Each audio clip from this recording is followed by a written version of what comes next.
This week in crypto has been insane, and what just happened could shake up everything from prices to regulation. We've got new tensions between Israel and Iran that could ripple through the global markets.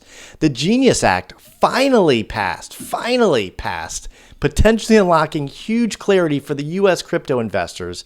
XRP's legal saga takes another twist, more delays in settlement just as the XRP ETF gets greenlit in Canada. So finally, the Fed is about to wrap up its latest meeting, and what is said could steer the next leg of the bull run or could crash it. So I'm Joe from Joe Knows the Cryptos, and in this episode, we break down how all of this connects to your crypto bags. This one's big, so you might want to stick around. Hit the like button, and if you're not a subscriber, now is the perfect time to subscribe.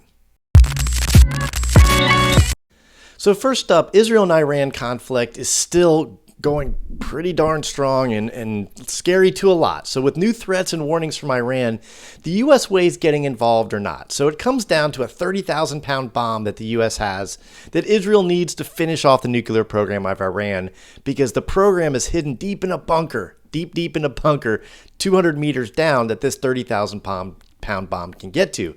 So I have no idea what's going to happen next, but you have to stay very aware of this because the U.S. involvement could certainly shift crypto prices significantly. Next up, the Genius Act. So the Genius Act has a couple of very important things, and this passed yesterday, June 17th, and this creates a federal framework for regulating U.S. payment stablecoins. So it requires a one-to-one backing with either cash or treasuries, short-term U.S. treasuries, and mandatory audits and disclosures. So it's very clear what's going on. So there's no, we have the money when they really don't, and then the stablecoin goes to zero, and then your money goes to zero, which is never good. So it subjects issuers to AML rules under the Bank Secrecy Act. It clarifies stablecoins are not securities or commodities. It bans foreign and big tech issuers unless strict conditions are met. I mean, I read these. You have to be super clean. You have to be have history of doing this. You have to be well regulated. So it makes a lot of sense. So this guarantees consumer redemption rights and prioritizes them in bankruptcies. So it's really creating that stability around stablecoins so people don't fear that they're going to lose their money, and people won't lose their money, hopefully.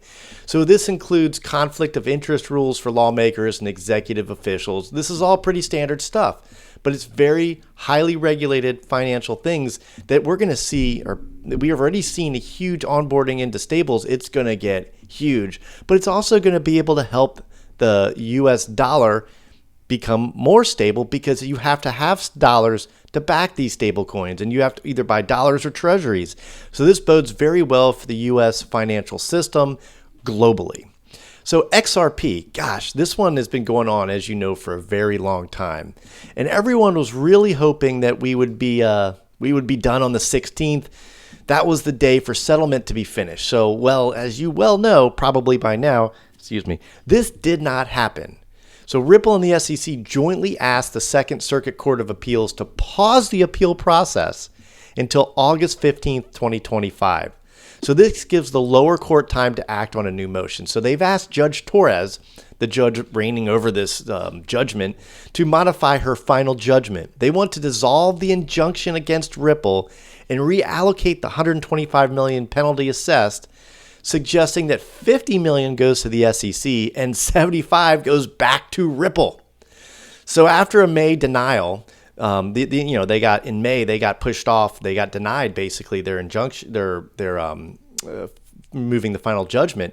So after the May denial, they renewed filing to emphasize a settlement efficiency, shifting SEC policy on crypto and the desire to conserve judicial resources. So now we wait until August.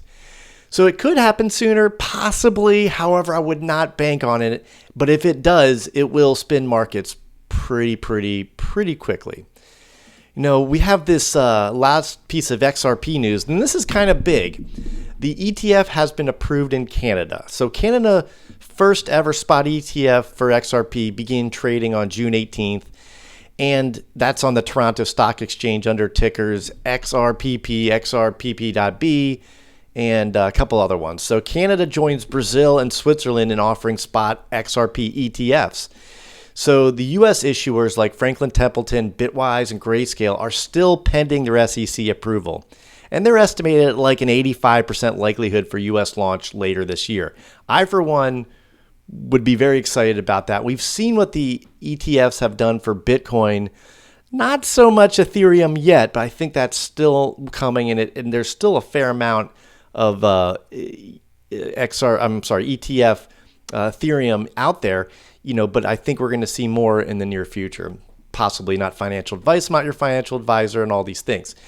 Finally, this is big news. So the Fed meeting wraps up today, and it's widely accepted that there will not be any rate cuts announced today. That's widely accepted, and I don't think many people bank on rate cuts. If you do, there's a lot of tools out there that suggest otherwise. Now, I could be wrong. My opinion is that we won't see any rate cuts. But what will be talked about is the dot plot, or basically the Federal Reserve's the governors, they estimate where the rates will be in the future. And so this language the Fed, uses, and whatever Jerome Powell says today, could certainly shift markets. And with the U.S. still selling mortgage-backed securities and treasuries, we are still tightening the money supply. That's quantitative tightening.